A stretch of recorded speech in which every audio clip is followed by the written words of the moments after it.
nag-order naman ng muffin sa Ken Roger. Napagod ako sa kahabol. Hinihingal ako. Napagod ako sa batang yan. Makulit na bata. Takot sa pride. Takot sa pride. Waiting ng order. Ayan, Ken Roger.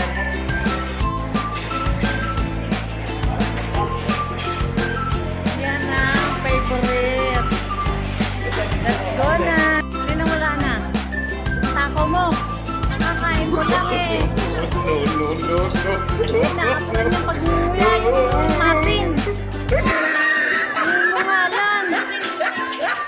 Ano mo lang. Nangihingi pa.